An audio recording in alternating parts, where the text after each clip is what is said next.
Hello दोस्तों, एनजीए defence YouTube channel में मैं आप सभी लोगों का स्वागत करता हूं। पिछली क्लास में हमने औसत चैप्टर को देखा था। आज की इस क्लास में देखेंगे परसेंटेज को। परसेंटेज चैप्टर देखने से पहले इसके कुछ कॉन्सेप्ट हैं, देख लेते हैं ताकि चैप्टर अच्छी प्रकार से समझ आए। जैसे एक हम वृत्त ले लेते हैं, तो ये वृत्त, इस वृत्त को कहेंगे कि ये वृत्त एक है। तो सरलीकरण में इसी वृत्त को हम कहते थे, मानते थे कि ये वृत्त अपने आप में कितना है, एक है। और परसेंटेज में यही चीज अपने आप में 100% होती है। तो एक चीज ये भी ध्यान देना कि परसेंट, जैसे सरलीकरण चैप्टर में कोई वस्तु निकालनी होती तो वहां पर एक की वैल्यू हम फाइंड करते थे। यहाँ पर हर चीज 100% ज्ञात करेंगे, यानी ये बुक भी अपने आप में 100% है और ये मार्कर भी अपने आप में क्या है, 100% है। अगर कोई वस्तु एक है तो वो अपने आप में क्या है, 100%। तो यहाँ पर ये वृत्त अपने आप में एक था, तो ये अपने आप में 100% भी है। तो अगर हम इसका दोनों तरफ आधा कर दें, 2 का भाग इधर भी करा दें, तो 2 का भाग इधर भी होगा, तो 100/2% बराबर हो जाएगा 50%। कहने का मतलब हमारे ये है कि कहीं पर अगर 50% लिखा है तो उसका मतलब, उसका अगर हम कहें कि ये 50% किस भिन्न के बराबर है, तो वो भिन्न 1/2 के बराबर है। अगर कहीं पर 50% की बात कही गई है कि इसमें 50% की वृद्धि की गई है, तो वहां पर हम मान लेंगे कि माना वो संख्या 2 है, तो 2 का अगर 50% निकालेंगे, जैसे 2 हम मान लें वो संख्या, 2 का अगर हम 50% निकालेंगे तो ये ऊपर वाली संख्या ही आती है। आगे देखते हैं, दोनों तरफ अगर हम 3 का भाग कराएंगे तो 1/3 हो जाएगा 100/3%, यानी 33 सही 1/3%। कहने का मतलब है कि अगर हम 3 का 33 सही 1/3% निकालेंगे तो कितना आएगा, 1 आएगा। जैसे हम ज्ञात कर लेते हैं, 3 का हमको ज्ञात करना है, 33 सही 1/3% का मतलब होता है 100/3%। परसेंट की जगह 1/100, 100 से 100 ये खत्म, 3 से 3 ये खत्म, तो ये कितना हो जाएगा। इसीलिए हम ये भाग बता रहे हैं कि कहीं पर अगर कह दे कि 33 सही 1/3% की वृद्धि की गई है, तो अगर हम वो वस्तु मान लें 3, तो 1 की वृद्धि होगी तो नई वस्तु कितनी हो जाएगी, 4 हो जाएगी। कुछ करने की जरूरत नहीं होगी। ऐसे ही दोनों तरफ अगर 4 का भाग कराएंगे तो 1/4 हो जाएगा 100/4, मतलब 25%। इसी प्रकार से 1/5 बराबर निकालेंगे तो 100/5% बराबर हो जाएगा 20%। इसी तरह हमको यहां से लेकर 1/10 तक की भाग हमको याद होने चाहिए। क्यों, जैसे कहीं पर काम पड़ेगा तो हमको ये करने की जरूरत ना पड़े कि 1/4 लिखा है तो हम भी 100/4 करके 25% निकालें। इतने भाग हमको याद होने चाहिए। तो 1/6 बराबर हो जाएगा 100/6, दोनों तरफ ये हो जाएगा 50/3, ये हो जाएगा 16 सही 2/3%। यानी कहीं पर अगर कह दिया जाए कि 16 सही 2/3% की वृद्धि हो रही है, तो वहां पर अगर हम शुरुआती भाग 6 मान लें तो वृद्धि के बाद वो भाग कितना हो जाएगा, 6 पहले था, इसका इतना निकालेंगे 1 आएगा, अब नया कितना हो जाएगा, 7 हो जाएगा। इसी तरह से साइड में देख लेते हैं, 1/7 करेंगे तो 100/7 मतलब 14 सही 2/7% आ जाएगा। आगे 1/8 बराबर देखें तो ये हो जाएगा 100/8%, यानी 12 सही 1/2%। 1/9 बराबर हो जाएगा 100/9%, 11 सही 1/9% हो जाएगा। 1/10 बराबर हो जाएगा 100/10%, यानी किसके आ जाएगा, 10% के बराबर आ जाएगा। यहीं से अगर हम 1/11 भी देख लें तो 100/11%, यानी आ जाएगा 9 सही 1/11%। इतने भाग तो तुमको याद ही होने चाहिए। अगर कहीं पर क्वेश्चन में 12.5% आएगा तो उसका मतलब होगा कि वो भिन्न कौन सी है, 1/8 है। कहीं पर 14 से ही 2/7% आया है तो उसका मतलब 1/7 भिन्न है। इतना कॉन्सेप्ट तुमको बिल्कुल याद ही रख के चलना है। आगे एक कॉन्सेप्ट ये होता है कि परसेंट चिन्ह जब हटता है, प्रतिशत का मतलब ही होता है 1/100। जैसे हम कहते हैं कि 5% लिखा है, जब इसको कन्वर्ट करेंगे तो परसेंट हटाएंगे तो बटे 100 करेंगे। यानी ओवरऑल हम देख रहे हैं कि जब परसेंट को हटाएंगे भिन्न में बना रहे हैं, नहीं बना रहे हैं, यानी प्रतिशत को भिन्न में बदलने के लिए 100 का भाग करते हैं। जस्ट इसके उल्टा अगर कोई भिन्न दे दी गई है, अब उसमें कहा जाए कि इसको परसेंटेज में चेंज करो तो 100 को गुणा करेंगे। नहीं समझ में आई बात। यानी किसी भी क्वेश्चन में अगर कहीं पर हमने 100 का गुणा किया है, मतलब उसका उत्तर काय में आएगा, परसेंटेज में आएगा। तो इतना ये बेसिक कॉन्सेप्ट था, इसको भी देख लीजिए। आगे क्वेश्चन नंबर पहले से देखते हैं। तो क्वेश्चन नंबर 1 से लेकर के क्वेश्चन नंबर 30 तक, इनमें सब में बेसिक कॉन्सेप्ट है। कुछ नहीं करना, जहां पर परसेंटेज चिन्ह आएगा तो उसको हटा के 1/100 करके कैलकुलेट करके देख लेंगे। देख लेते हैं क्वेश्चन नंबर पहला, देखते हैं कैसे करना है। आगे के जो सेम क्वेश्चन होंगे उनको कर लेना। देखते हैं पहला क्वेश्चन करके देखते हैं कि किस तरह से सिंपल क्वेश्चन है। पहले क्वेश्चन में उसने कहा है कि क्वेश्चन मार्क का 52% बराबर 182। कहीं पर भी अगर का मतलब आए, का मतलब होता है गुणा, यानी ये होता है का मतलब क्या होता है गुणा। तो हम देखते हैं क्वेश्चन मार्क, जहां पर भी क्वेश्चन मार्क होगा उसकी जगह पर हम एक वैल्यू मान लेंगे। मान लिया हमने कि वो x है। का मतलब हमने अभी बताया था गुणा होता है, 52 लिखा है। अब ये परसेंटेज जब हटेगा तो हमने बताया था परसेंटेज की जगह होता है 1/100 बराबर 182। इतना हमने कर दिया। अब जब हम देखते हैं कि यहाँ पर 52 बराबर 182 है, तो यहाँ से x की वैल्यू ज्ञात करेंगे तो 182 गुणा 100 आ जाएगा 52। जब इसको कैलकुलेट करेंगे तो आ जाएगा 350, अर्थात x की वैल्यू कितनी आई है 350। तो इन सब क्वेश्चंस में कुछ नहीं करना, केवल गुणा भाग जोड़ घटाना करना है। अब यहाँ से देखो गुणा भाग ही तो कैलकुलेट करना है कि ये इससे कटेगा कि नहीं कटेगा, ये इससे कटेगा कि नहीं। तो क्वेश्चन नंबर 1 नंबर से लेकर के क्वेश्चन नंबर 30 तक में सब में यही करना है। तो जो क्वेश्चन जिसको ना आए तो कमेंट बॉक्स आपके लिए खाली है, तो कमेंट बॉक्स में बताना कि ये क्वेश्चन नहीं आया है, तो उसको हम दोबारा सॉल्व करवाएंगे। आगे देखते हैं क्वेश्चन नंबर 30 से हम देखते हैं। क्वेश्चन नंबर 30 से अच्छे सवाल हैं, उनको देखते हैं। देखते हैं क्वेश्चन नंबर 30 में क्या कहा गया। क्वेश्चन नंबर 30 में कहा गया यदि 500 का x% बराबर है 300 का y%। 500 का मतलब गुणा था, एक बार लिखे दे रहे हैं। 500 का x% बराबर उसने कहा था 300 का y%। यही तो कहा गया था। हमने बताया था अभी कि जहां पर भी का लिखा हो, का मतलब गुणा, x लिखा था। जब इस परसेंटेज को हटाएंगे, हमने बताया था कि प्रतिशत का मतलब ही होता है 1/100। प्रतिशत का मतलब होता है प्रति 1 पर 100। तो प्रति 1 पर 100 ही तो लिखा है। देखो प्रतिशत दो शब्दों से मिलकर बना है, एक प्रति और एक शत। प्रति का मतलब 1, शत का मतलब 100, यानी प्रत्येक 1 पर 100। तो इसीलिए 1/100 इसको कहते हैं। बराबर 1/100 यहाँ कर देंगे, बराबर ये हो जाएगा। आगे देखते हैं, ये 00 से ये 00 इधर खत्म हो जाएगा। यहाँ से हम कुछ नहीं करेंगे, केवल x/y ज्ञात करेंगे।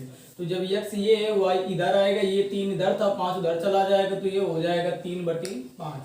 यानी यहाँ से आ गया x/y बराबर कितना आ गया 3/5।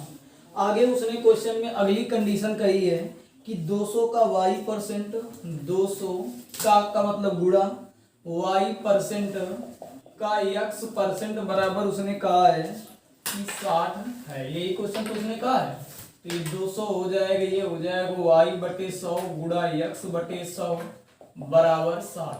00 से 00 ये खत्म, 2 से इधर काटेंगे तो ये 30 आ जाएगा। अब यहाँ पर y दिया गया है, यहाँ से देखते हैं तो किस तरह से करेंगे। यहाँ पर अगर हम, उसने क्वेश्चन पूछा है कि हमको x की वैल्यू ज्ञात करनी है, तो यहाँ से हम लिख सकते हैं 3y बराबर 5x। यहाँ से y बराबर निकालेंगे तो 5x/3 आ जाएगा कि नहीं आ जाएगा। इतना करना सबको समझ में आया कि नहीं आया। कुछ नहीं करेंगे, यहाँ पर y की जगह यही रख देंगे, तो ये हो जाएगा 5x/3 गुणे x/100 बराबर 30। इसको काटेंगे तो ये 5 छक्का 30 आ जाएगा, 6 त्रिका 1800। यानी हम यहाँ से हमने देखा कि x² बराबर आ गया 1800। जब दोनों पक्षों का वर्गमूल लेंगे तो ये आ जाएगा तुम्हारा 30√2 आ जाएगा, अर्थात ये x की वैल्यू हो जाएगी। ये इसका 30√2 जिसको ना निकालना समझ में आया हो तो देखो कैसे करेंगे। इसको लिख सकते हैं 2 गुणा 900। तो 900 का तो वर्गमूल 30 होता है, जिसका जैसे यहाँ पर 2 लिखा है, इसमें रूट लगाएंगे तो ये 30√2। आगे देखते हैं क्वेश्चन नंबर 31 में क्या कहा गया।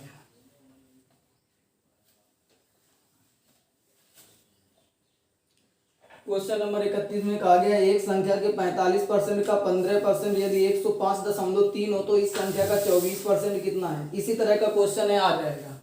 आगे देखते हैं क्वेश्चन नंबर 32 में भी कहा गया 500 का 6/7 का 42% का 35% का की जगह गुणा कर देना, जहां परसेंटेज लिखा हो उसकी जगह 1/100 कर देना, क्वेश्चन आ जाएगा। आगे देखते हैं 33 नंबर देख लेते हैं, थोड़ा चेंज है क्वेश्चन।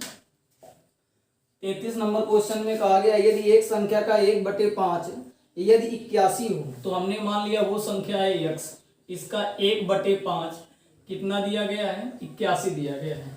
एक संख्या का 1/5 81 दिया गया है, तो उस संख्या का 68% क्या होगा। तो यहाँ से हम सबसे पहला काम होगा x की वैल्यू ज्ञात करेंगे। 5 का इधर गुणा कराएंगे तो ये संख्या आ जाएगी 405, अर्थात वो संख्या आ गई 405। उसने संख्या नहीं पूछी है, उसने कहा है तो उस संख्या का 68% कितना होगा। तो संख्या थी 405, इसका 68% निकालना है तो 68/100 करेंगे। कैलकुलेशन कराएंगे तो इसकी वैल्यू आ जाएगी 275.4, अर्थात 405 संख्या आई थी 405, अर्थात 405 का 68% आ जाएगा 275.4। ऑप्शन नंबर 20 का राइट आंसर हो जाएगा। आगे देखते हैं क्वेश्चन नंबर 34 में क्या कहा है।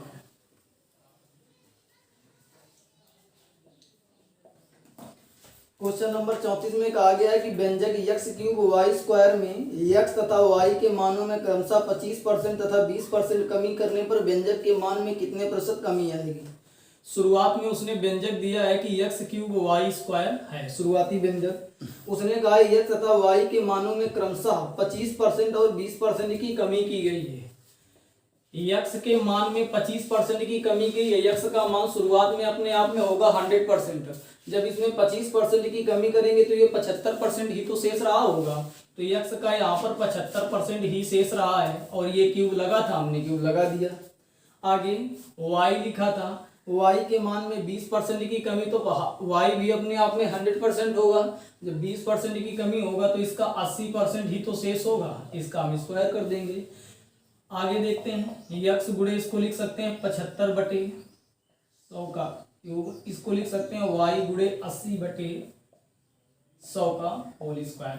25 तिहाई 75, 25 चौको 100, 0 से 0 खत्म हो जाएगा, 2 से काटेंगे 4/5 आ जाएगा। इसको जब कैलकुलेट करेंगे तो ये हो जाएगा 27x³/64, ये 16y²/25। यहाँ तक निकालना सबको समझ में आया कि नहीं आया। कैलकुलेट करते हैं, 16 से इसको काटेंगे, 16 चौको 64। ओवरऑल जब इसको कैलकुलेट करेंगे तो ये हो जाएगा 27x³y²/100।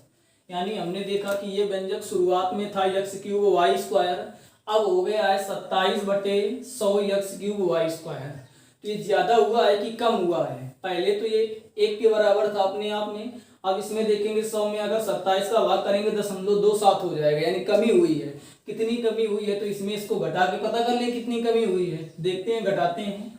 x³ माइनस का 27x³y²/100। जब एलसीएम लेंगे तो 100x³ इधर हो जाएगा, 27 घटाएंगे तो आ जाएगा 73x³ इतना करना समझ में आया कि नहीं आया।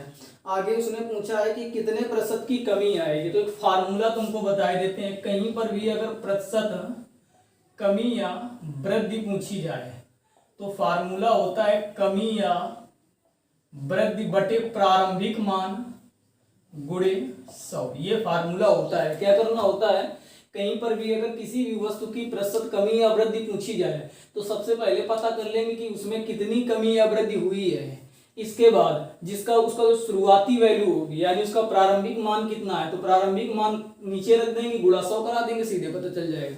तो यहाँ पर उसने कहा था कितने प्रतिशत की वृद्धि हुई है, तो वैसे कमी हुई कितने की थी, 73x³ y²/100 की। और इसका प्रारंभिक वैल्यू क्या थी इसकी, यानी प्रारंभिक मान था x³ गुणा 100। हमने बताया था अगर आपको उत्तर परसेंटेज में लाना है, देखो इसके ऑप्शन सभी परसेंटेज में दिए गए हैं कि नहीं दिए गए हैं। ये तो अपने आप में एक भिन्न बन जाएगी। जब भिन्न बन जाएगी तो भिन्न को प्रतिशत में बदलने के लिए क्या किया जाता है, हमने बताया था 100 का गुणा किया जाता है।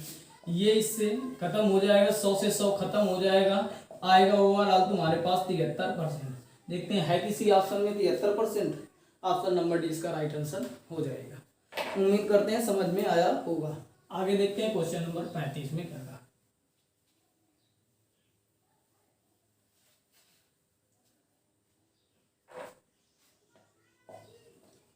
क्वेश्चन नंबर 35 में कहा गया है कि एक भिन्न के अंश में 25% की वृद्धि करें और हर 2 गुना करें तो प्राप्त भिन्न 5/9 है, तो मूल भिन्न क्या है। ये भी एक नए टाइप का क्वेश्चन है। इस टाइप के भी तुमको कम से कम 4-5 क्वेश्चन मिलेंगे। तो एक क्वेश्चन करवाते हैं, आगे के शेष सभी क्वेश्चन आ जाएंगे।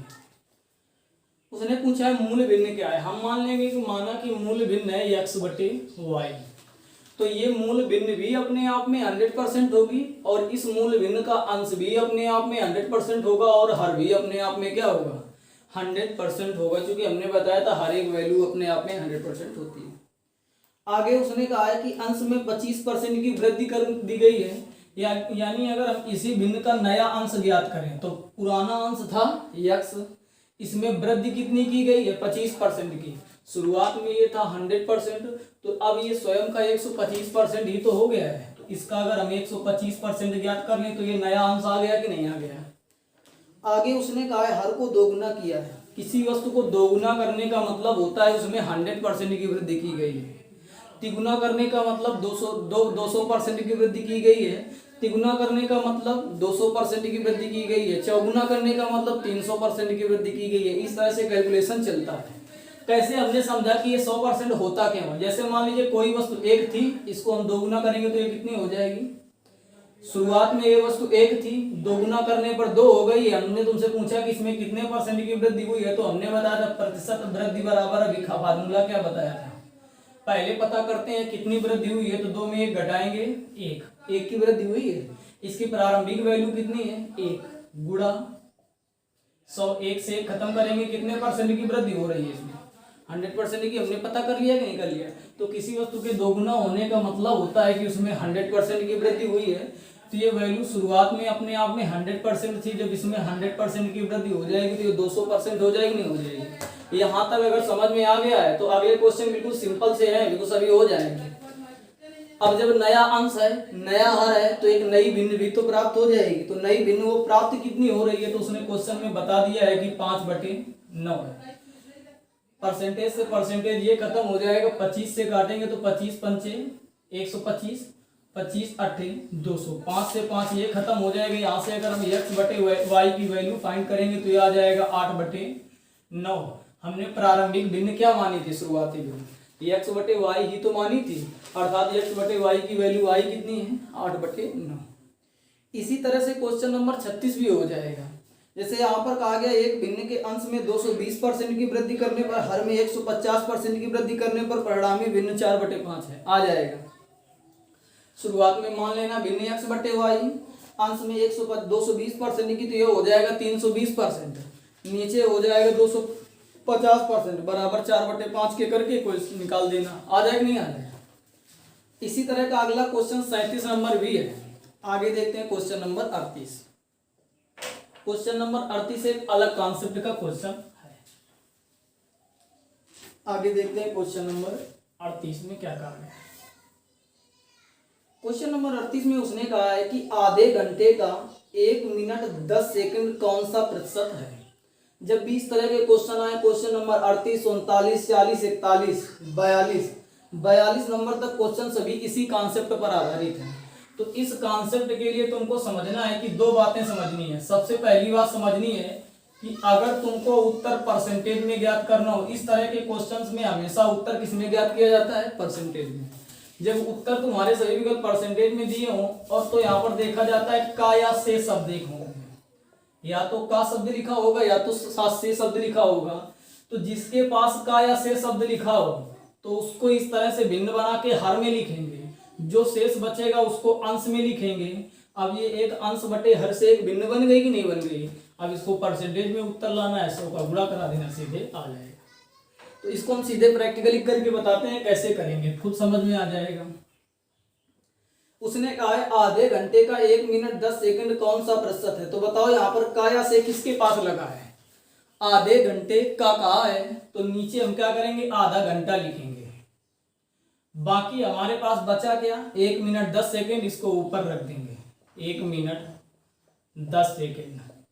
ये बताओ पहले ये लिखना समझ में आया कि नहीं आया। अंश बटे हर से बन गई है एक भिन्न, बट गुणा 100 करा दिया है तो इसका उत्तर हो जाएगा। अब इसको कैलकुलेट करना है। सबसे पहला काम कि ऊपर भी मात्रक सेम होने चाहिए, नीचे भी मात्रक सेम होने चाहिए। तो हम देखते हैं कि 1 मिनट 10 सेकंड बराबर कितने सेकंड हुए जाके, ये हुए जाके 70 सेकंड। 1 मिनट में 60 सेकंड, 10 सेकंड ये हो गए 70 सेकंड। नीचे वाले क्वेश्चन में भी हम सबको सेकंड में बनाएंगे तो 1 घंटा में कितने सेकंड होते हैं, 1 घंटा को पहले मिनट में बनाएंगे तो ये 60 मिनट हो जाएंगे, फिर 60 मिनट को घंटे में बनाएंगे, सेकंड में बनाएंगे।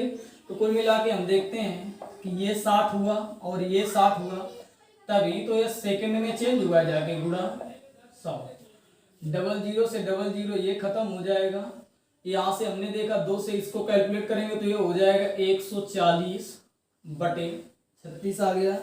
140/36 को अगर हम यहाँ से 4 से कैलकुलेट करें तो ये हो जाएगा तुम्हारा 4 3 12, 4 5 20 और 4 9 36।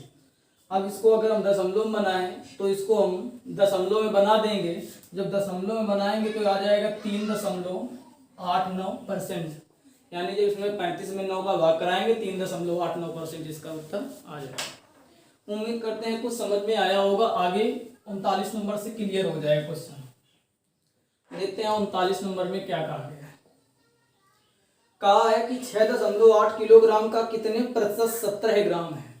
तो देखते हैं यहाँ पर काया से किसके पास लगा है, तो 6.8 किलोग्राम के। तो नीचे हम रखेंगे 6.8 किलोग्राम का कितने प्रतिशत 17 ग्राम है। 17 ग्राम को हम ऊपर रखेंगे, गुणा 100 करा देंगे। क्योंकि हमने बताया था कि गुणा 100 कराने का मतलब ये होता है कि उत्तर जो आएगा तुम्हारा काय में आएगा, परसेंटेज में आएगा। अब यहाँ पर ऊपर ग्राम है, नीचे किलोग्राम है, ऐसे तो हम सीधे खत्म नहीं कर सकते दोनों को। नीचे किलोग्राम को भी ग्राम में कैलकुलेट करेंगे। तो ये ऊपर लिखा है 17 ग्राम। 1 किलोग्राम में 1000 ग्राम होते हैं। 1000 का गुणा कराएंगे तो ये हो जाएगा 680 ग्राम गुणा 100। 17 से काटेंगे तो 17 चौको 68, 0 से 0 खत्म हो जाएगा। 2 से काटेंगे तो 2 पंचे 10 आ जाएगा, 2 दूनी 4 आ जाएगा। 5/2 का मतलब होता है 2.5%। अर्थात इसका राइट आंसर आ जाएगा ऑप्शन नंबर 20 का राइट आंसर आ जाएगा। इतनी बात समझ में आएगी नहीं? सॉरी, यहाँ पर थोड़ा कैलकुलेशन में गलती हो गई। यहाँ पर 6800 आएगा तो ये इसका उत्तर आ जाएगा 0.25%। क्योंकि 1000 का गुणा कराएंगे तो ये हो जाएगा 68000 होगा। 1 अंक बाद दशमलव लगेगा तो 6800 आ जाएगा। आगे देखते हैं क्वेश्चन नंबर 42। 40 देखते हैं पहले। हालांकि 40 इसी तरह का है, आ जाना चाहिए, देख लेते हैं फिर भी। क्वेश्चन नंबर 40 कहा गया है 2 क्विंटल 2.5 किलोग्राम का कितने प्रतिशत है। तो यहाँ पर 2.5 किलोग्राम का कहा है तो नीचे लिखेंगे 2.5 किलोग्राम। कितना क्विंटल, 2 कुंतल गुणा 100 कराएंगे। तो पता होना चाहिए कि 1 कुंतल बराबर होता है, एक कुंतल में 1000 किलोग्राम, सॉरी 100 किलोग्राम होता है। 1 कुंतल का मतलब होता है 100 किलोग्राम। तो 2 कुंतल लिखा है तो जब इसको 100 किलोग्राम चेंज करेंगे तो ये हो जाएगा 200 किलोग्राम। नीचे लिखा है 2.5 किलोग्राम गुणा 100। दशमलव हटाएंगे, ऊपर 00 बनाएंगे। केजी से केजी खत्म हो जाएगा। 25 से काटेंगे तो 25 8 200 होता है। तो ये तुम्हारा आ जाएगा 8000%। अर्थात ऑप्शन नंबर इसका राइट आंसर हो जाएगा। इसी तरह क्वेश्चन नंबर 41 है, आ जाएगा। 42 भी आ जाएगा। आगे देखते हैं क्वेश्चन नंबर 43।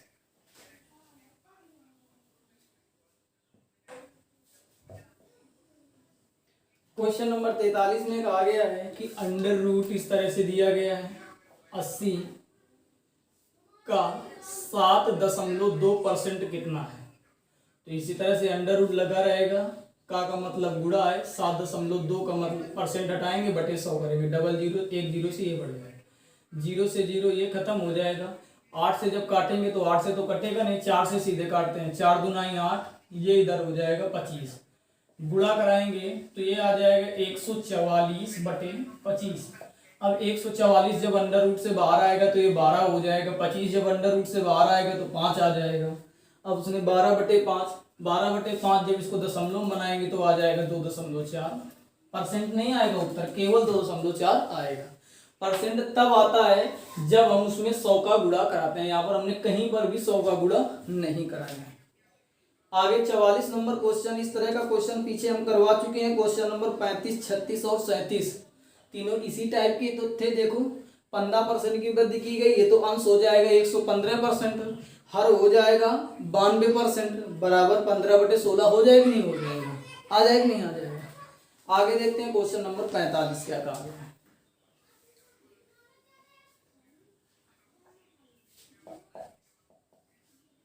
क्वेश्चन नंबर 45 में कहा गया है कि यदि दो संख्याएं एक तीसरी संख्या से क्रमशः 30% और 40% अधिक हों तो दूसरी से पहली संख्या का प्रतिशत कितना होगा। देख लेते हैं। तीन संख्याएं ए, बी और सी, इस तरह से तीन संख्याएं हैं। कहा गया है दो संख्याएं एक तीसरी संख्या से क्रमशः 30% और 40% अधिक हैं। पहली संख्या तीसरी संख्या से उसने कहा है 30% अधिक है और दूसरी संख्या तीसरी संख्या से 40% अधिक है। यही तो कहा गया है। अगर हम इसको 100 मान लें, यहाँ पर हम 100 क्यों मानते हैं, क्योंकि 100 का चाहे जितना परसेंट निकाला जाए वही वैल्यू प्राप्त होती है। जैसे हम तुमसे कहें कि 100 का 20% निकालो तो तुमको निकालने की जरूरत नहीं है। 100 का जब 20% करेंगे, 20/100 करेंगे तो ये 100 से 100 हमेशा खत्म हो जाएगा, तो यही संख्या प्राप्त हो जाएगी। अर्थात हम 100 का चाहे जितना परसेंट कहें, हम तुमसे कहें 100 का 22.5% ज्ञात करो तो तुमको कुछ सोचना नहीं है, सीधे कह देना है कि 22.5 ही होगा, क्योंकि 100 से 100 हमेशा नीचे कटता रहेगा, तो जो वैल्यू यहाँ लिखी होगी वही वैल्यू प्राप्त हो जाएगी। तो इसीलिए हम क्या करेंगे, इसमें 100 मानते हैं। 100 मान लेंगे तो यहाँ पर इनका किसी का परसेंट निकालने की जरूरत नहीं है। 100 का 30% निकालो, कितना आएगा 30। ये 30% ज्यादा है, मतलब ये 130 ही तो है। 100 का 40% 40 आएगा, 40% ज्यादा है तो ये 140 ही तो है। अर्थात हमने पहली संख्या 130 निकाली, दूसरी संख्या 140 निकाली और तीसरी संख्या क्या निकाली 100। आगे उसने कहा है कि दूसरी से पहली संख्या का, यहाँ पर हमने देखा कि यहाँ पर से भी लगा है और का भी लगा है। तो एक चीज देखते हैं, जहां पर से या को दोनों शब्द लगे हों तो प्राथमिकता से को दी जाती है। किसको प्राथमिकता दी जाती है, से को। अगर केवल से शब्द लगा है तो कोई दिक्कत नहीं है, सीधे से को नीचे रख देंगे। अगर केवल को लगा है तो भी दिक्कत नहीं है, को हर में रखेंगे। अगर ये दोनों शब्द आ जाएं तो फिर प्राथमिकता पहले किसको दी जाती है, से को दी जाती है। इतना ध्यान रखना। तो यहाँ पर प्राथमिकता हम से को देंगे। उसने कहा है दूसरी से पहली संख्या का प्रतिशत कितना होगा, यानी उत्तर परसेंटेज में निकालना है। से किसके पास लगा है, दूसरी से कहा है, तो दूसरी को हम क्या करेंगे, नीचे रखेंगे। पहली को ऊपर रखेंगे। 130 गुणा 100, 0 से 0 खत्म, 2 पंचे 10, 2 सत्ते 14, ये आ जाएगा 650/7। इसको जब हम कैलकुलेट करेंगे तो ये तुम्हारा आ जाएगा 92 सही 6/7%। उत्तर समझ में आया कि नहीं आया। आगे देखते हैं क्वेश्चन नंबर 46 में क्या कहा गया। इसी तरह का क्वेश्चन है, 46 भी ज्यादा कठिन नहीं है। देखते हैं किस तरह से करना है। क्वेश्चन नंबर 46 में कहा गया कि दो संख्याएं एक तीसरी संख्या से क्रमशः 12 सही 1/2%, 25% अधिक है तो पहली संख्या दूसरी संख्या का कितने प्रतिशत होगा। तो यहाँ पर केवल एक में का लगा है तो कोई दिक्कत नहीं है, दूसरी को सीधे नीचे कर देंगे, पहली को ऊपर कर देंगे, गुणा 100 करा देंगे। देख लेते हैं यहाँ भी का उसने कहा है कि दो संख्याएं एक तीसरी संख्या से क्रमशः 12.5% और 25% अधिक है तो पहली संख्या दूसरी संख्या कितना। अगर हम तीसरी संख्या मान लें कितनी 100, तो पहली संख्या कितनी अधिक है 12.5%। तो 100 में 12.5 जोड़ेंगे तो ये 112.5 ही तो आ जाएगा। उम्मीद करते हैं इतना समझ में आया होगा। दूसरी संख्या 25% अधिक है तो दूसरी 125 आ जाएगी कि नहीं आ जाएगी। आगे उसने कहा पहली संख्या दूसरी संख्या का, तो दूसरी संख्या का लिखा है तो 125 को नीचे, 112.5 को ऊपर, गुणा 100, दशमलव हटाएंगे नीचे, 0 बढ़ा देंगे, 25 चौको 100, 25 पंचे 125, 5 से ऊपर काटेंगे तो 5 9 10 हो जाएगा, 5 9 10 पचम 25 हो जाएगा। 5 से इसको फिर काटेंगे, 5 चौको 20, पचम 25, 5 9 10, 5 9 10, 2 से काटेंगे 2 दूनी 4, ये 45, 2 9 90, यानी कितना आ जाएगा 90%। देखते हैं 90% है क्या ऑप्शन में। ऑप्शन नंबर ए इसका राइट आंसर हो जाएगा। आगे देखते हैं क्वेश्चन नंबर 47 क्या कहा गया है। क्वेश्चन नंबर 47 में बिल्कुल सिंपल क्वेश्चन है, इसमें कुछ नहीं करना। उसने कहा 1/2% का मान दशमलव में 1/2 लिखा था। हमने बताया था परसेंटेज जब हटाएंगे तो ये आ जाएगा 1/100। 1/2 का मतलब होता है 0.5/100 है, 0.2 अंक इधर खिसक जाएगा तो 0.05। देखो ये उत्तर आ रहा होगा 0.05। ऑप्शन नंबर 20 का राइट आंसर हो जाएगा। आगे देखते हैं क्वेश्चन नंबर 48 में क्या कहा गया है। क्वेश्चन नंबर 48 जो दिया गया है, इस तरह से कम तुमको 10 क्वेश्चन इसी तरह के मिलेंगे। तो अगर एक क्वेश्चन को अच्छी प्रकार से समझ लेंगे तो 10 क्वेश्चन बिल्कुल सिंपल है, आ जाएंगे। देखते हैं क्या कहा गया। ए की आय बी की आय से 10% अधिक है। दो व्यक्ति हैं, एक ए है और दूसरा बी है। ए की आय बी की आय से कितना परसेंट अधिक है, उसने यही तो कहा है कि 10% अधिक है।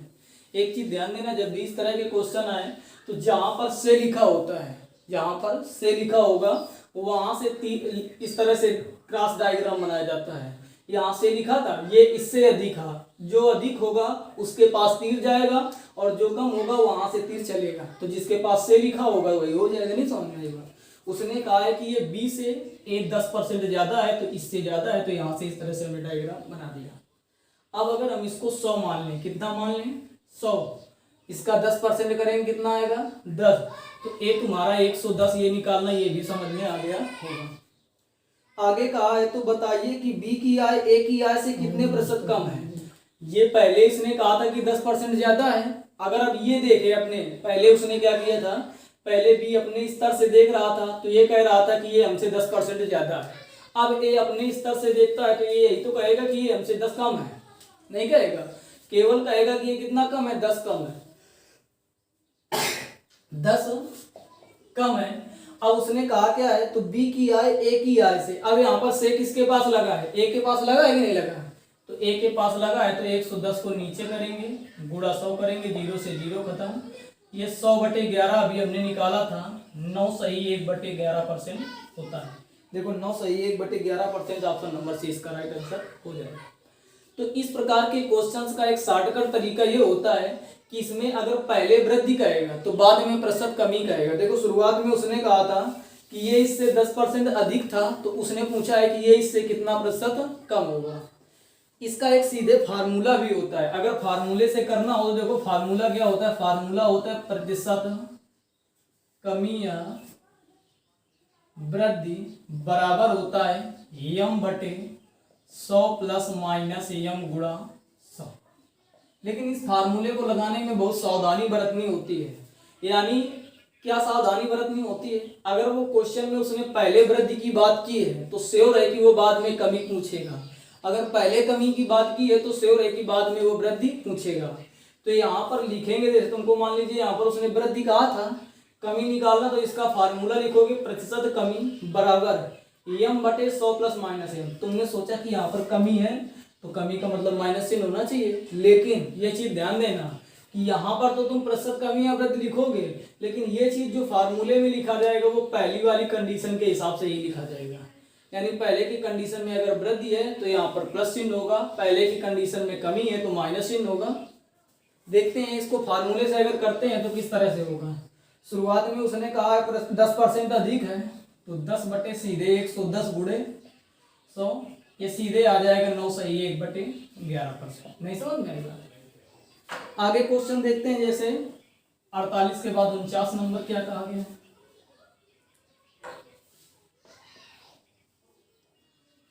49 नंबर में कहा गया यदि मीता का वेतन पायल के वेतन से 25% अधिक है तो पायल का वेतन मीता के वेतन से कितने प्रतिशत कम है। देखो पहले प्रतिशत अधिकता कही गई थी, बाद में उसने प्रतिशत कमी कही है। सीधे फार्मूला लगाएंगे तो हमने फार्मूला बताया था m बराबर 100 ± m गुणा 100। तो ये बताओ शुरुआत की जो पहली की उसने कंडीशन दी थी, उसने अधिकता कही है कि कमी कही है। अधिकता कही है कि 25% अधिक है, तो कुछ नहीं करना, 25/125 गुणे 100, 25 पंचे 125, इसका देखो 20% उत्तर राइट आंसर होगा। इसी तरह से क्वेश्चन नंबर 50 भी आ जाएगा। इसी तरह से क्वेश्चन नंबर 51 भी आ जाएगा, 52 भी इसी तरह का है, 53 नंबर भी इसी तरह का है, 54 नंबर भी इसी तरह का है, 55 नंबर भी इसी तरह का है। तो इस तरह से 55 नंबर तक क्वेश्चंस आ जाएंगे। आगे देखते हैं क्वेश्चन नंबर 56 में क्या कहा गया। यदि a का 60% बराबर है b का 3/4 हो तो a अनुपात b ज्ञात कीजिए। बिल्कुल सिंपल क्वेश्चन है। a का 60% बराबर है b के 3/4, यही उसने कहा है। a का मतलब गुणा 60%, जब प्रतिशत का चिन्ह हटाएंगे नीचे 100 आ जाएगा, का मतलब गुणा 3/4। जिसको कैलकुलेट करेंगे 0 से 0 खत्म, 2 से काटेंगे 3/5, ये 3 से 3 खत्म, यहाँ से हम बेसिक a बटे b ज्ञात करेंगे तो आ जाएगा 5/4। a बटे b का मतलब ही होता है a अनुपात b। अगर इसको a अनुपात b लिख सकते हैं तो इसको भी लिख सकते हैं 5/4, अर्थात a अनुपात b आ जाएगा 5/4। ऑप्शन नंबर डी इसका राइट आंसर हो जाएगा। आगे देखते हैं क्वेश्चन नंबर 57।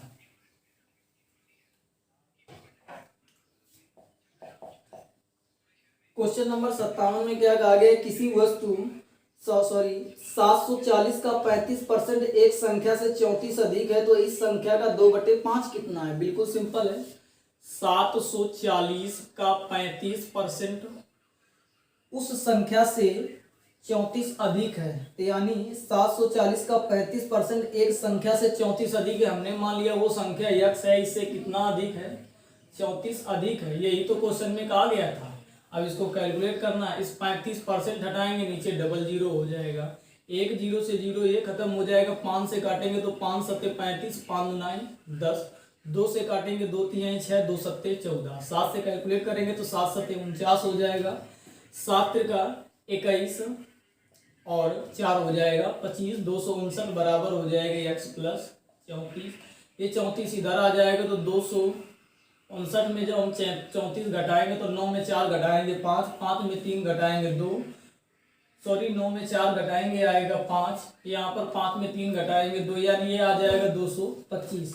आगे उसने कहा इस संख्या का 2/5 कितना है, इसका 2/5 ज्ञात करेंगे तो 5 चौको 20, 5 25, 45 दूना है 90, अर्थात इस संख्या का 2/5 आ जाएगा 90। Option number B right answer हो जाएगा। आगे देखते हैं क्वेश्चन नंबर 58 में क्या कहा गया।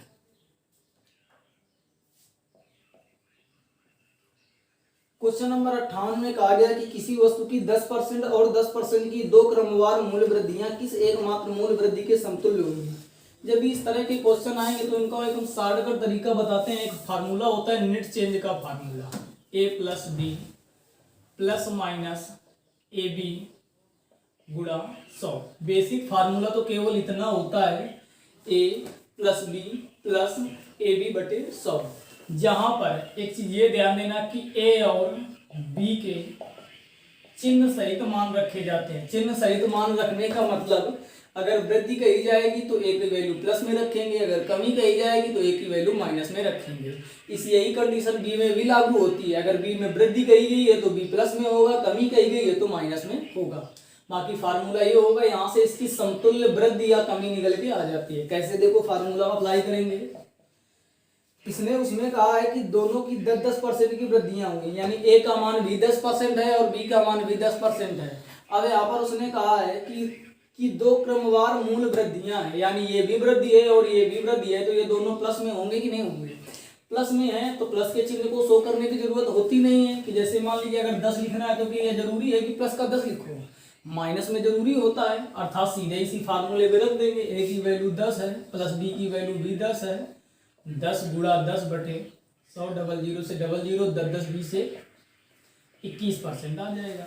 यानी ओवरऑल अगर लास्ट में भी प्लस आए तो हम शो करेंगे कि ये वृद्धि हो रही है, अगर लास्ट में माइनस आ जाए तो कहेंगे कि समतुल्य वृद्धि है, जो कमी हो रही है समतुल्य कमी है कि समतुल्य वृद्धि है। उसने पूछा था कितनी समतुल्य वृद्धि होगी, तो इसमें 21% इसका राइट आंसर हो जाएगा।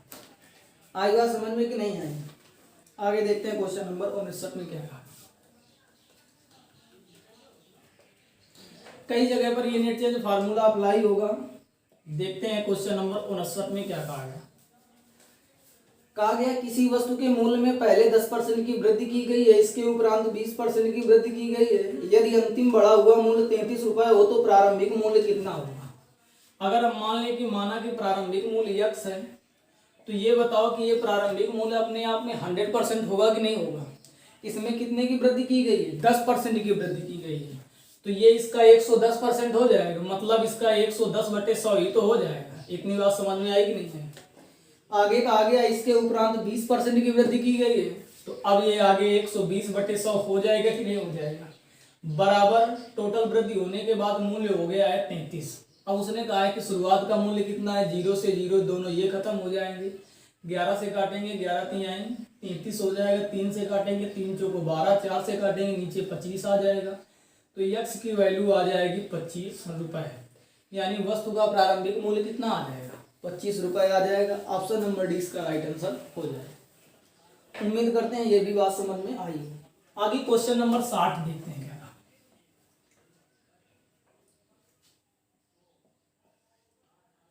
क्वेश्चन नंबर 60 में कहा गया है कि 20% तथा 5% के दो क्रमवार बट्टे किस एकमात्र बट्टे के समतुल्य होंगे। तो यहाँ पर एक शब्द आया बट्टा, तो बट्टे का मतलब होता है छूट। बट्टे का मतलब क्या होता है? छूट।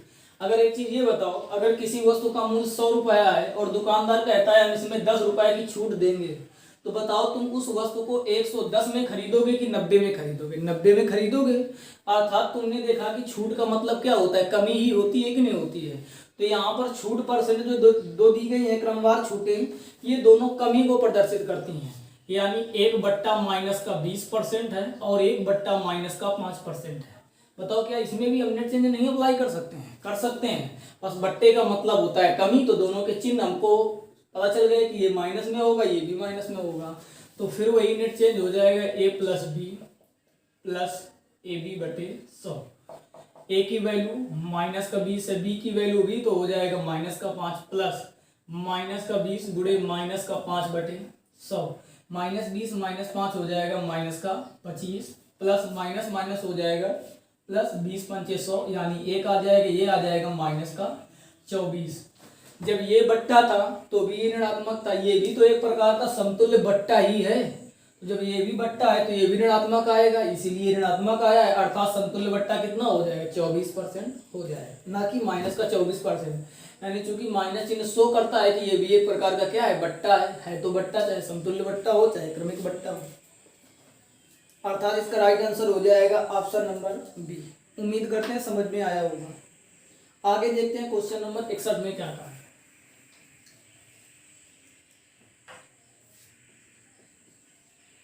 क्वेश्चन नंबर 61 में कहा गया यदि किसी संख्या में 20% की वृद्धि की जाए, परिणामी संख्या में पुनः 20% की वृद्धि की जाए, तो कुल वृद्धि कितने प्रतिशत की होगी? ये क्वेश्चन नंबर 58 की तरह सेम है।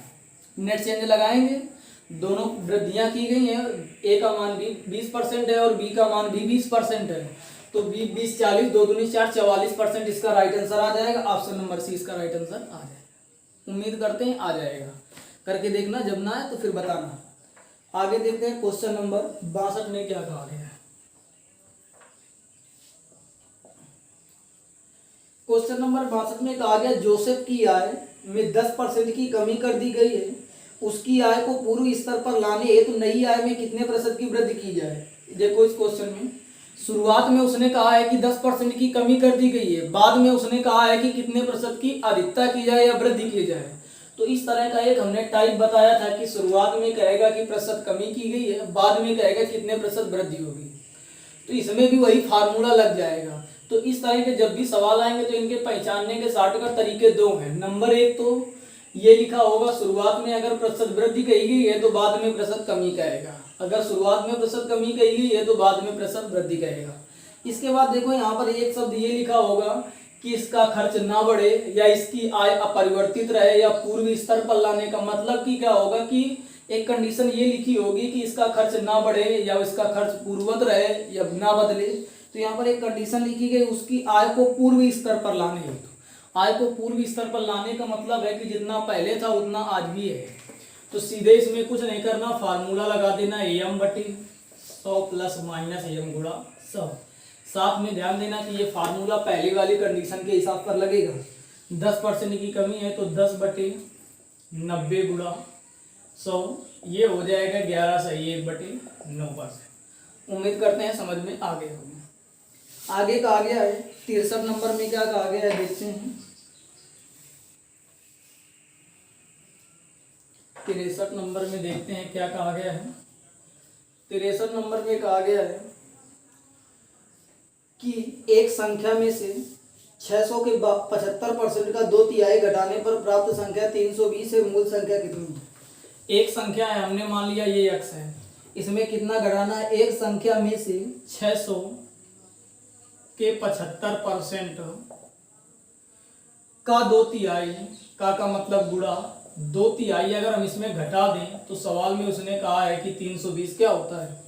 प्राप्त होता है। मूल संख्या कितनी है ज्ञात कर लेंगे, x माइनस 600 गुणे 75 बटे 100 गुणे 2/3।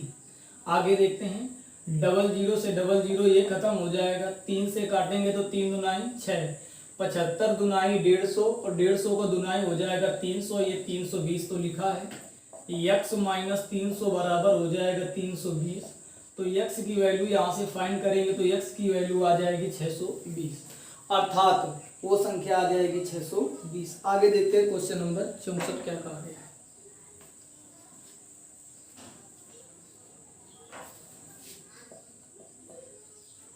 आगे क्वेश्चन नंबर 64 का आ गया, फलों के मूल्य में 30% कमी करने पर उसकी बिक्री 40% अधिक हो जाती है, इसके विक्रय मूल्य पर क्या प्रभाव पड़ेगा। इसमें भी नेट चेंज लग जाएगा। कैसे नेट चेंज लगेगा, उसने कहा है 30% की कमी करना है, यानी ए की वैल्यू माइनस का 30% है, बी की वैल्यू है प्लस का 40%, यानी उसने कहा है 40% की वृद्धि की जाए। फिर वही नेट चेंज का formula a plus B A B upon 100 करेंगे। ए की वैल्यू माइनस का 30 प्लस का 40 प्लस माइनस का 30 गुणे प्लस का 40/100, 00 से 00 ये खत्म, प्लस का 40 माइनस का 30 है 10 हो जाएगा, 4 तिहाई माइनस का 12 यानी माइनस का 2। माइनस चिन्ह प्रदर्शित करता है कि कमी होगी, अर्थात इसमें 2% की हो जाएगी कमी, अर्थात इसमें 2% की कमी हो जाएगी। आगे देखते हैं क्वेश्चन नंबर 65 क्या कहा गया है।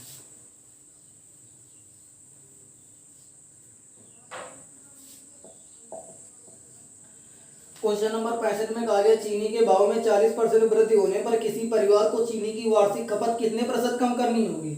शुरुआत में तो उसने कहा है कि 40% की वृद्धि हुई है, बाद में कहा है कितने प्रतिशत की कमी करे जिससे परिवार का खर्च ना बढ़े। परिवार का खर्च ना बढ़े या परिवार का खर्च अपरिवर्तित रहे या पूर्व स्तर पर लाने होंगे, ये 3-4 शब्द इस तरह से इसमें प्रयोग किए जाते हैं। तो इसमें भी वही फार्मूला लग जाएगा, m/100 प्लस माइनस m गुणा 100, यानी इसमें हो जाएगा 40/140 गुणा 100, कैलकुलेट करके आंसर आ जाएगा। आगे देखते हैं 66 नंबर में क्या कहा गया है, किसी वस्तु के भाव में 20% की वृद्धि होने से उस वस्तु की खपत कितने प्रतिशत कम की जाए कि खर्च ना बढ़े। इसमें भी वही फार्मूला लग जाएगा, ये हो जाएगा 20/120 गुणा 100 आ जाएगा 16 सही 2/3%। आगे देखते हैं क्वेश्चन नंबर 17, ये एक नए टाइप का क्वेश्चन है, सॉरी क्वेश्चन नंबर 67 क्या कहा गया है देखते हैं। क्वेश्चन नंबर 67 में कहा गया है कि चीनी के मूल्य में 10% कमी होने पर कोई गृहिणी रुपए 1116 में 6.2 किलोग्राम चीनी अधिक खरीद सकती है, चीनी का घटा हुआ मूल्य प्रति किलोग्राम कितना होगा। इस तरह के आगे भी कई क्वेश्चन मिलेंगे, 2-3 क्वेश्चन मिलेंगे। तो इनका तरीका होता है, इस प्रकार के क्वेश्चन में 2 चीजें पूछता है, एक तो तुमसे नया भाव पूछेगा और एक पुराना भाव पूछेगा। जैसे यहाँ पर उसने पूछा है घटा हुआ मूल्य कितना है, तो जब चीनी का मूल्य घट जाएगा तो वो नया भाव बन जाएगा, पुराना मूल्य तो था जो घटा नहीं था, तो यानी उसने इसमें नया मूल्य पूछा है। तो इसके तरीके 2 होते हैं, जब नया मूल्य निकालना हो देखो तो क्या करते हैं। सबसे पहले तरीका हम बताते हैं कि नया मूल्य कैसे ज्ञात करते हैं। तो सबसे पहले इसमें देखा जाता है कि वो कितने रुपए खर्च कर रहा है, जितने रुपए खर्च कर रहा हो और जितने प्रतिशत कमी कर रहा हो, कमी या वृद्धि कर रहा हो, प्रतिशत कमी या वृद्धि बराबर जितना कम या ज्यादा प्राप्त हो, कम या ज्यादा प्राप्त हो, ये चीज लिखी जाती है। इतना करने के बाद सीधे यहाँ से भाव निकलना प्रारंभ हो जाता है। जैसे यहाँ पर देखें तो वो कितने रुपए खर्च कर रहा था, 1116 रुपए ही तो खर्च कर रहा था। कितने प्रतिशत की कमी हुई थी, तो इसका 10% निकालेंगे तो 10/100 करेंगे, बराबर कितना ज्यादा मिल रहा था, 6.2 किलोग्राम ही तो ज्यादा मिल रहा था। इसको कैलकुलेट करेंगे, 0 से 0 खत्म करेंगे तो ये तुम्हारा हो जाएगा 111.6 रुपए बराबर 6.2 kg आ जाएगा कि नहीं आ जाएगा।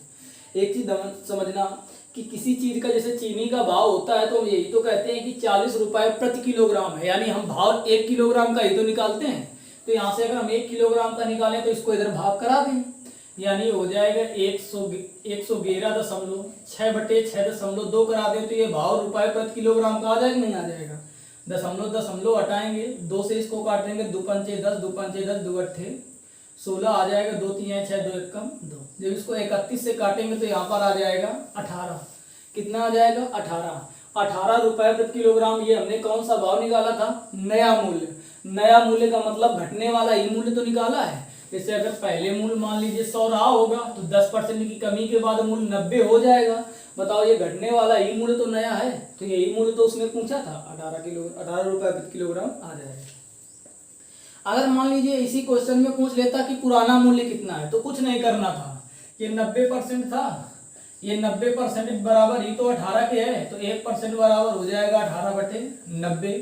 अगर वो पूछता है कि पुराना मूल्य कितना था, 100 ही तो था, दोनों तरफ 100 का गुणा करा के 100 बराबर करा देंगे, तो ये 0 से 0 खत्म, 9 दूनी 18, तो पुराना मूल्य कितना आ जाएगा, 20 रुपए प्रति किलोग्राम आ जाएगा। तो इस तरह से नए और पुराने दोनों भाव ज्ञात किए जाते हैं। आगे अगर देखें क्वेश्चन नंबर 68 में क्या कहा गया, किसी वस्तु पर 10% की कमी कर देने पर कुल राजस्व अपवर्तित रहे, यानी खर्च ना बढ़े ना बदले, उसी टाइप का है। आगे कहा गया इस वस्तु के उपभोग में कितने प्रतिशत की वृद्धि हुई होगी। शुरुआत में उसने कमी कहा था, बाद में वृद्धि कहा है, दोनों कंडीशन मिल रही, सीधे फार्मूला लगा देंगे m/100 + -m। आगे देखते हैं क्वेश्चन नंबर 69 में, यदि जल कर में 20% की वृद्धि होने पर पानी की खपत 20% कम कर दी जाए तो कुल कर में कितने प्रतिशत कमी होगी। तो इसमें नेट चेंज लग जाएगा, ए की वैल्यू है प्लस का 20% और बी की वैल्यू है माइनस का 20%। नेट चेंज लगा देंगे, आ जाएगा कि नहीं आ जाएगा। आगे अगर देखते हैं क्वेश्चन नंबर 70 में क्या कहा गया है, किसी वस्तु के मूल्य में 20% की कटौती कर दी गई है, इसे पूर्व मूल्य पर लाने, तो पूर्व मूल्य पर लाने का मतलब है कि बढ़े ना मूल्य, कितने प्रतिशत की वृद्धि करनी होगी। शुरुआत में कटौती का मतलब कमी ही तो होता है, शुरुआत में कमी कही गई है, बाद में वृद्धि कही गई है, और एक शब्द ये भी कहा गया है कि इसे पूर्व मूल्य पर लाने है, तो यानी इसका मूल्य बदले ना। तो इसमें भी यही फार्मूला लग जाएगा, m/100 + -m वाला फार्मूला लगा के सीधे क्वेश्चन आ जाएगा। आ जाएगा नहीं आ जाएगा। तो ये क्वेश्चन नंबर 70 इसी तरह से आ जाएगा, क्वेश्चन नंबर 70 भी इसी तरह से आ जाएगा। आगे के क्वेश्चन देखते हैं किस तरह से करेंगे। तो क्वेश्चन नंबर 70 सबको आ जाएगा। आगे देखते हैं क्वेश्चन नंबर 71 में क्या कहा गया। कहा गया किसी वस्तु पर दलाली की दर 4% से बढ़कर 5% होने पर भी एक दलाल की आय अपरिवर्तित रहती है, उसके व्यापार में कितने प्रतिशत की कमी आई है। दलाली का मतलब ये उसने कहा है कि अगर कोई व्यक्ति 100 रुपए की बिक्री कराएगा और वो कहता है कि हमें 4% दलाली चाहिए, तो 100 में से 4 उस दलाल को दे दिया जाएगा, ये होता है दलाली। तो उसने कहा है कि किसी वस्तु पर दलाली की दर 4% से बढ़कर 5% होने पर भी एक दलाल की आय अपरिवर्तित रही, तो हम इसमें मान लेंगे कि माना कि वो दलाल कितने की बिक्री करवा रहा है, हमने मान लिया कि वो दलाल बिक्री 100 की करवा रहा है, तो उसको दलाली मिल कितने परसेंट रही है, तो 4% मिल रही है, तो दलाली की राशि कितनी होगी, 4 होगी, यही तो होगा। आगे उसने कहा दलाली की दर 4% से बढ़कर 5% होने पर, अब दलाली की दर बढ़कर कितनी हो गई है, 5% हो गई है, लेकिन दलाली अभी भी है कितनी, 4 ही है, दलाली 4 ही है। तो कह रहा है कि दलाली अभी भी नहीं बदली है, दलाली अब भी कितनी है, 4 ही है। तो उसने तो अब यहाँ पर 5% बढ़ा है, तो ये तो श्योर है, अगर 100 पर 4% मिल रहा है तो यहाँ पर 4 मिलता, ये तो श्योर है कि अब इसकी बिक्री कम होगी तभी तो 5% में भी 4 मिल रहा है। तो हमको ये नहीं पता है कितनी, तो हमने मान लिया कि अब वो बिक्री कितनी करवा रहा है, m रुपए की बिक्री करा रहा है। तो यहाँ से m का 5% निकालेंगे तभी तो ये दलाली आएगी, और ये दलाली है कितनी, 4। उम्मीद करते हैं ये भी समझ में आया होगा। m% है बटे 100 करेंगे, 5 से इसको काटेंगे, 5 × 9 = 10, यानी m की वैल्यू निकालेंगे तो m की वैल्यू कितनी आ जाएगी, 80। अर्थात हमको यहाँ पर पता चल गया कि अब वो कितने की बिक्री करा रहा है, 80 की। पहले 100 की बिक्री कराता था तो 100 का 4% 4 आता था, अब वो 80 की बिक्री करा रहा है तो 80 का 5% निकालेंगे तो भी उसे दलाली कितनी मिलेगी, 4।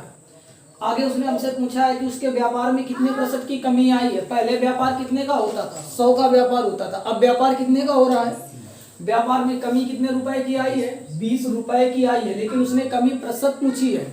तो हमने शुरुआत में हमने बताया था किसी भी वैल्यू की प्रतिशत कमी या अधिकता निकालना हो तो कमी बटे प्रारंभिक वैल्यू कितनी है, 100 है, तो नीचे हम क्या करेंगे, 100 रखेंगे, गुणा 100 करेंगे, 100 से 100 खत्म, ये तुम्हारा आ जाएगा 20%। अर्थात इसका राइट आंसर आ जाएगा 20। ऑप्शन नंबर डी इसका राइट आंसर हो जाएगा। आगे देखते हैं क्वेश्चन नंबर 72 में क्या कहा गया। क्वेश्चन नंबर 72 में कहा गया है कि पटसन के भाव में 20% की कमी होने पर इसका भाव ₹800 प्रति क्विंटल हो गया है, इसका प्रारंभिक भाव कितना है।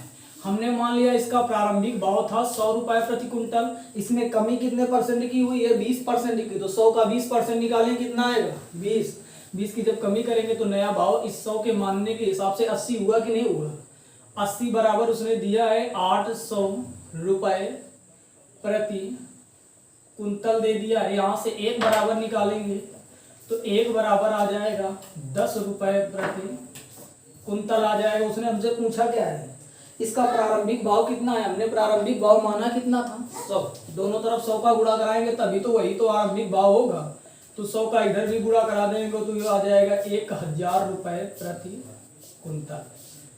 देखो है किसी ऑप्शन में 1000 रुपए प्रति कुंतल, अर्थात इसका option number D right answer हो जाएगा। आगे देखते हैं क्वेश्चन नंबर 73 में क्या कहा गया है।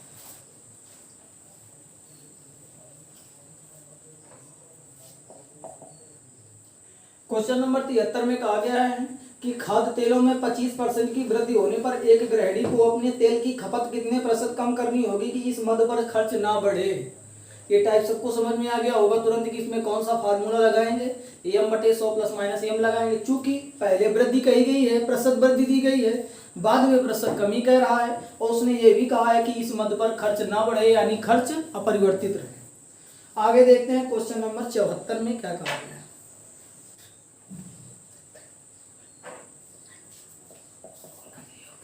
क्वेश्चन नंबर 74 में कहा गया किसी वस्तु पर कर में 20% की वृद्धि होने से इसकी खपत में 20% कमी कर दी गई है। इस वस्तु पर कुल कर प्राप्ति क्या होगी। तो इसमें भी हम नेट चेंज लगा देंगे। पहले प्रतिशत वृद्धि कही गई है, बाद में प्रतिशत कमी कही गई है। पहले प्रतिशत वृद्धि कही गई है, बाद में प्रतिशत। देखते हैं क्वेश्चन नंबर 74 में क्या कहा गया है। कहा गया किसी वस्तु पर कर में 20% वृद्धि होने पर इसकी खपत में 20% कमी कर दी गई है। इस वस्तु पर कुल कर प्राप्ति कितनी होगी। तो नेट चेंज इसमें भी लगा देंगे। पहले प्रतिशत वृद्धि कही गई, बाद में प्रतिशत कमी कही गई, नेट चेंज लगा देंगे, आ जाएगा आंसर। आगे देखते हैं क्वेश्चन नंबर 75 में क्या कहा गया है। क्वेश्चन नंबर 75 में कहा गया एक दुकानदार ₹45 में एक कॉपी बेचता है और 4% लाभ कमाता है तथा वो एक पेंसिल बॉक्स 80 रुपए में बेचता है और इस पर 20% का लाभ कमाता है। यदि वो प्रतिदिन 10 कापियां और 6 पेंसिल बॉक्स बेचे तो 2 सप्ताह में वह कितना धन कमाएगा। इसको अच्छी प्रकार से देखते हैं, बिल्कुल सिंपल सवाल है, एक एक स्टेप करते चले जाएंगे, हो जाएगा। सबसे पहले देखते हैं कि वो एक दिन में क्या क्या खरीदता है। एक दिन में वो 10 कॉपी, और एक तरफ हम कॉपी का डाटा रखते हैं, एक तरफ हम रखते हैं पेंसिल बॉक्स का, पेंसिल बॉक्स का। तो उसने क्वेश्चन में खुद बताया है कि एक दिन में 10 कॉपी खरीदता है और 2 सप्ताह तक बिक्री करनी है। 2 सप्ताह में दिन कितने होते हैं 14। तो अर्थात वो 2 सप्ताह में टोटल 140 कॉपी ही तो बेचेगा। उम्मीद करते हैं ये समझ में आया होगा कि 140 कॉपी। आगे दुकानदार, शुरुआत में कहा गया दुकानदार ₹45 में एक कॉपी बेचता है और 4% का लाभ कमाता है। एक कॉपी का मूल्य 145 है, 140 कॉपी बेच रहा है तो 140 × 45 करने से जितनी भी कॉपी बेचेगा उनका कुल मूल्य आ जाएगा। इनमें लाभ 4% का कमाता है तो इसका 4% निकाल दे तो पता चल जाएगा कि वो कॉपियों में कितना लाभ कमाएगा। उम्मीद करते हैं ये समझ में आया होगा। 0 से 0 इसको काटेंगे, 45 देखो 5 से काटेंगे, 5 9 45, 5 2 10, 2 दूनी 4 आ जाएगा तो 14 × 9 दूनी 18 आ जाएगा। 18 चौको 72 आ जाएगा, 18 1 कम 18, 8 7 15, यानी हमने देखा कि यहाँ पर कितना आ गया 252 आ जाएगा। अर्थात वो कॉपियों में कितना लाभ कमाएगा 252 का लाभ कमाएगा। आगे देखते हैं, आगे का आगे है कि वो एक दिन में 6 पेंसिल बॉक्स बेचता है। 6 पेंसिल बॉक्स वो एक दिन में बेच रहा था और टोटल कितने दिन 2 सप्ताह में होंगे दिन 14, तो 14 × 84, यानी वो 84 पेंसिल बॉक्स बेचेगा। एक पेंसिल बॉक्स का मूल्य उसने कहा है 80 और लाभ इसमें कितना कमाता है 20% का, तो 20/100, 00 से 00 हो जाएगा, 84 गुणा हो जाएगा 16, 16 चौको 64 हो जाएगा, 16 8 128 हो जाएगा, 16 चौको 64 हो जाएगा, 16 8 128 हो जाएगा। ये आ जाएगा 1300, यानी 1344। अर्थात वो पेंसिल बॉक्स में टोटल कितना लाभ कमाएगा 1344 और वो कॉपियों में कितना लाभ कमा रहा है 252। क्वेश्चन में हमसे उसने पूछा है कि वो टोटल कितना लाभ कमाएगा, दोनों के लाभ पूछा है। 252 इसमें क्या करेंगे जोड़ देंगे, 4 2 6 5 4 9 3 2 5, यानी टोटल वो 1596 का लाभ कमाएगा। हो गया क्वेश्चन, ऑप्शन नंबर डी इसका राइट आंसर हो जाएगा। आगे देखते हैं क्वेश्चन नंबर 76 में क्या कहा गया है।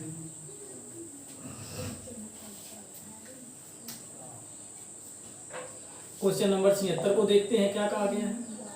क्वेश्चन नंबर 76 में कहा गया है कि अमन का खर्च विमल के खर्च से 30% अधिक है और विमल का खर्च रमन के खर्च से 10% कम है। यदि तीनों का खर्च 6447 हो तो अमन का खर्च कितना है। तीन व्यक्ति है, एक व्यक्ति अमन है और एक व्यक्ति विमल है और एक व्यक्ति रमन है। ये तो तीन व्यक्ति हैं। अमन का खर्च विमल के खर्च से ये 30% अधिक है। ये चीज समझो, ये डायग्राम बनाना समझ में आता है कि नहीं आता है। जहां से लिखा होता है वहां से चला जाता है और जो ज्यादा होता है उसकी तरफ कर देते हैं। आगे कहा गया विमल का खर्च रमन के खर्च से। ये विमल का खर्च रमन के खर्च से, इधर से तीर चलेगा। उसने कहा है 10% कम है तो इस तरह से हमने शो कर दिया। अब ये देखते हैं कि ये शुरुआत यहाँ से हुई है, यही तो चल रहा है इस तरह से। तो अगर हम इसको शुरुआत में 100 मान लें, इसको हमने माना है, हमने माना कि रमन का खर्च कितना है 100, इसका 10% निकालेंगे आएगा 10, तो ये तुम्हारा 90 हो जाएगा कि नहीं हो जाएगा। इसका सीधे अगर हम 130% निकाल दें, क्योंकि हर एक अपने आप में 100% होता है, तो सीधे जब 90 का 130% निकालेंगे तो आए यहाँ पर आएगा 117। यानी हमारे 100 मानने के हिसाब से अमन का खर्च 117 है, विमल का खर्च 90 और रमन का खर्च 100। आगे उसने कहा है यदि इन तीनों के खर्च का योग 6447 हो तो इस हमारे हिसाब से कितना होगा। तो इनको सबको जोड़ेंगे, देख लेते हैं कितना आएगा। यहाँ पर जोड़ेंगे तो ये 190 हो गया, ये 117 हो गया, 7 9 1 10 1 1 2 1 3। हमने देखा कि हमारे हिसाब से टोटल 307 लेकिन 6447 है। यहाँ से एक बराबर निकालेंगे तो 6447 बटे 307। आगे उसने कहा है अमन का खर्च कितना है, तो अमन का खर्च था कितना 117। दोनों तरफ 117 का गुणा करा देंगे, इधर भी 117 का गुणा कराएंगे। जब कैलकुलेशन करेंगे तो आ जाएगा 2457, अर्थात अमन का खर्च कितना आ जाएगा 2457। उम्मीद करते हैं समझ में आ गया होगा। आगे देखते हैं क्वेश्चन नंबर 77।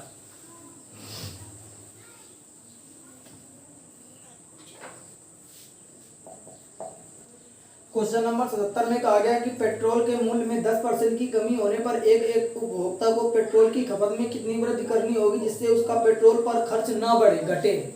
मतलब खर्च क्या रहे, अपरिवर्तित रहे, यानी खर्च पूर्ववत रहे। तो ये भी टाइप तुरंत समझ में आ गया होगा कि कौन सा फार्मूला लगाएंगे, m/100 + -n × 100 लगा देंगे। आगे क्वेश्चन नंबर 78 अच्छा क्वेश्चन है, देखते हैं क्या कहा गया है। क्वेश्चन नंबर 78 में कहा गया एक व्यक्ति की मासिक आय 13,500 है। तो मासिक आय हमने यहाँ पर लिख दी 13,500 है, ये इसकी आय है। मासिक आय 13,500 है और इसका मासिक व्यय, इस 13,500 में वो 9,000 रुपए व्यय कर देता है। व्यय का मतलब होता है खर्च। तो अगर 13,500 कमा रहा है उसमें से 9,000 खर्च कर देगा तो इतना तो श्योर है कि वो 4500 रुपए की क्या करेगा, बचत करेगा। उम्मीद करते हैं ये भी समझ में आया। आगे कहा गया अगले वर्ष उसकी मासिक आय में 14% की वृद्धि हो जाती है। किसमें वृद्धि हो रही है, आय में। तो हम तुरंत इसकी नई आय ज्ञात कर लें, यानी 13,500 ये तो अपने आप में 100% होगा, 14% की वृद्धि होगी तो इसका सीधे हम 114% क्या करें, ज्ञात कर देते हैं। तो लिखते हैं 13,500 का सीधे 114% ज्ञात करेंगे। 00 से 00 ये खत्म हो जाएगा। अब इसमें देखते हैं, इसको हम लिख सकते हैं 135 लिखा था, इसको हम लिख सकते हैं 100 + 14 लिख के गुणा कराने का तरीका देखो किस तरह से। ऐसे सीधे गुणा कराना थोड़ा कठिन हो जाएगा। इसको 13,500 हो गया। अब 14 का गुणा कराना इसमें आसान है। 14 × 5 = 70 हो जाएगा, 14 × 42 हो जाएगा, 7 2 9 हो जाएगा, 49 हो जाएगा, 14 × 1 = 14 और 14 × 4 हो जाएगा तुम्हारा 18। 0 हो जाएगा, 9 हो जाएगा, 8 × 5 = 13 हो जाएगा, 3 1 4 1 5 हो जाएगा, 1 ये हो जाएगा। इस तरह से इसमें आ जाएगा 15,390। गुणा कराना समझ में आया कि नहीं आया। 14 × 5 = 17, 14 × 42 7 49 हो जाएगा, 14 1 = 14 4 18। दोनों को कैलकुलेट करेंगे तो ओवरऑल जो नई आय आ जाएगी वो आ जाएगी 15,390। आई बात समझ में कि नहीं आई। तो इधर हम साइड में वो भी डायग्राम बना लेते हैं कि नई आय कितनी आई है 15,390, ये नई आय आई है। आगे उसने कहा है कि व्यय में 7% की वृद्धि हुई है। पहले व्यय था तुम्हारा 9,000, तो यहाँ भी ज्ञात कर लेते हैं सीधे 9,000 का 107 बटे 100। 00 से 00 ये खत्म, 0 9 7 63 9 1 9। हमने देखा कि उसकी नई व्यय कितना हो रहा है तो 9,630। तो तो नया व्यय कितना हो रहा है 9630, ये व्यय आ गया। आगे अगर हम देखें इसकी नई बचत भी तो ज्ञात कर सकते हैं, सीधे इसमें कुछ नहीं करेंगे, घटा देंगे, 0 में 0, 9 में 3 घटाएंगे 6 आ जाएगा, 9 में 3 घटाएंगे 6, 13 में 6 घटाएंगे 7 आ जाएगा, 14 में 9 घटाएंगे 5। ये इसका नया क्या आ गया, बचत आ गई। आगे उसने हमसे पूछा क्या है, पूछा है कि उसके बचत में कितने प्रतिशत की वृद्धि हुई है। पहले बचत थी उसकी 4500, अब बचत है उसकी 5760। अगर इसमें घटाते हैं तो बचत में वृद्धि कितने की हुई है, तो घटा के देख लेते हैं। 0 6 7 में 5 घटाएंगे 2, 1260 की वृद्धि हुई है कि नहीं हुई है, 1260 की वृद्धि हुई है। और ये वृद्धि हुई किसमें है, ये 4500 से ही तो 5760 हुई है बचत। तो 4500 का नीचे भाग करा देंगे, गुणा 100 हो जाएगा, 00 से 00 ये खत्म, 9 से काटेंगे तो 9 कम 9, 9 चौको 36, 9 पना 45, 5 से इसको काटेंगे, 5 दूना 10, 5 8 40, यानी इसमें कितने परसेंट की वृद्धि हुई होगी, 28% की वृद्धि हुई होगी। ये डायग्राम करना था। आया समझ में कि नहीं आया, थोड़ा बड़ा क्वेश्चन था लेकिन सिंपल क्वेश्चन था, कैसे करना था वो भी समझ में आया। आगे देखते हैं क्वेश्चन नंबर 79।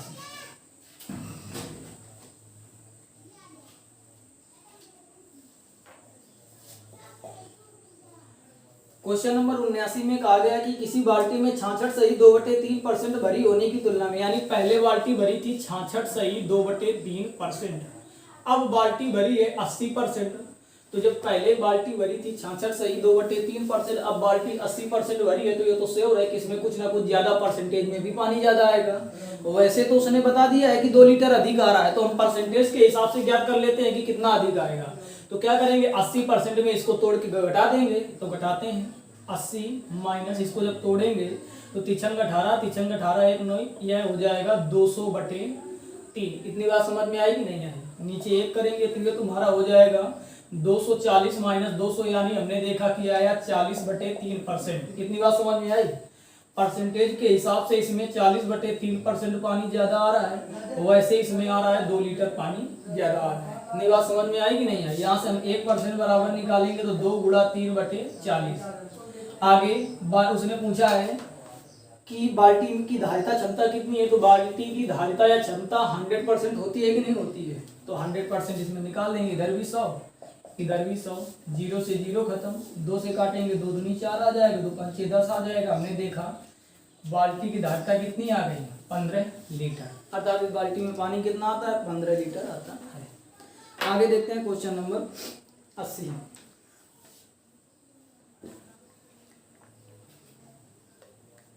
आगे देखते हैं क्वेश्चन नंबर 80 में क्या कहा गया।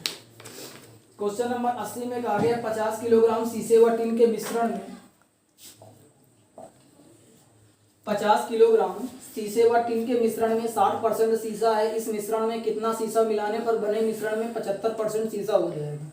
क्वेश्चन नंबर 80 से लेकर के क्वेश्चन नंबर 88 तक सभी एक ही टाइप के क्वेश्चन हैं और इनका भी एक सिंपल तरीका बताएंगे, उस तरीके से बिल्कुल सवाल सिंपल हो जाएंगे। ये जितने भी क्वेश्चन नंबर 80 से लेकर के क्वेश्चन नंबर 87 तक ये सभी मिश्रण के क्वेश्चन हैं। कैसे क्वेश्चन है, इसमें 2 वस्तुओं का मिश्रण होगा, एलिगेशन होगा। तो देखते हैं किस तरह से क्वेश्चन करेंगे। इनमें देखा यह जाता है कि 2 मिश्रण होंगे, उनमें एक मिश्रण की मात्रा को वो परिवर्तित करेगा और एक की मात्रा को वो परिवर्तित नहीं करेगा। तो हमको देखना है कि इसमें किसकी मात्रा को परिवर्तित नहीं किया गया है। जैसे सवाल पढ़ें, उसने कहा 50 किलोग्राम शीशे व टिन के मिश्रण में 60% शीशा है। इस मिश्रण में कितना शीशा मिलाने पर बने मिश्रण में 75% शीशा हो जाए। एक चीज देखो, यहाँ पर टिन की मात्रा में कोई परिवर्तन नहीं किया गया है। क्वेश्चन में शीशा मिलाया गया है तो शीशा बदल जाएगा, टिन में कोई परिवर्तन नहीं, तो ये क्वेश्चन हम टिन से करेंगे। जिसकी मात्रा अपरिवर्तित नहीं होती है उससे क्वेश्चन किया जाता है। यानी एक तरफ टिन की मात्रा ये लिखी जाएगी और एक तरफ टिन की मात्रा ये लिखी जाएगी। अभी हमने 2 जगह क्यों लिखा है, ये टिन की मात्रा तब की है जब शीशा नहीं मिलाया गया था, और जब शीशा कुछ मिला दिया जाएगा तब टिन की मात्रा है। दोनों को बराबर करेंगे क्योंकि टिन की मात्रा दोनों स्थितियों में बराबर है। कैसे करते हैं देखते हैं। टोटल मिश्रण कितना था, 50 किलोग्राम। 50 किलोग्राम मिश्रण में शीशे व टिन के मिश्रण में 60% शीशा है। हर एक मिश्रण अपने आप में 100% होता है। अगर इसमें 60% शीशा है तो ये तो श्योर है कि 40% टिन होगा कि नहीं होगा। तो अगर हम 50 किलोग्राम का 40% निकाल दें तो पता चल गया कि हमने प्रारंभिक इसमें टिन की मात्रा कितनी है। इतनी बात समझ में आई कि नहीं है। आगे कहा है, इस मिश्रण में कितना शीशा मिलाया जाए। हमने मान लिया कि इसमें x किलोग्राम शीशा मिला देंगे, तो जब x किलोग्राम शीशा मिला देंगे तो मिश्रण भी परिवर्तित हो जाएगा। अब मिश्रण हो जाएगा 50 + x। ये बात समझ में आई कि नहीं आई? इस मिश्रण में कितना शीशा मिलाएं कि बने मिश्रण में 75% शीशा हो जाए। अब मिश्रण में अगर 75% शीशा है तो ये तो श्योर है कि इसमें 25% टिन होगा कि नहीं होगा। हमने दोनों स्थितियों में किसकी मात्रा ली है? टिन की मात्रा ली है। हमने देखा था कि शुरुआत की कंडीशन में 50 का 40% टिन होगा। जब इसमें कुछ ना कुछ शीशा मिला देंगे तो ये मिश्रण वर्गीय हो जाएगा 50 + x। अब इसमें टिन कितना है? तो 25% टिन है। दोनों में टिन की मात्रा को क्वेश्चन पढ़ने से ही पता चल रहा था कि टिन की मात्रा में कोई बदलाव नहीं हुआ है, दोनों में मात्रा बराबर। ये परसेंट से ये परसेंट खत्म हो जाएगा। 25 से काटेंगे 25 दुनाई 50 हो जाएगा, 40 दुनाई 80 बराबर हो जाएगा 50 + x। यहाँ से x की वैल्यू फाइंड करेंगे तो आ जाएगा 30 किलोग्राम। अर्थात इसमें कितना शीशा मिलाया गया है? कितना शीशा मिलाया गया है? 30 किलोग्राम। इसका राइट आंसर हो जाएगा।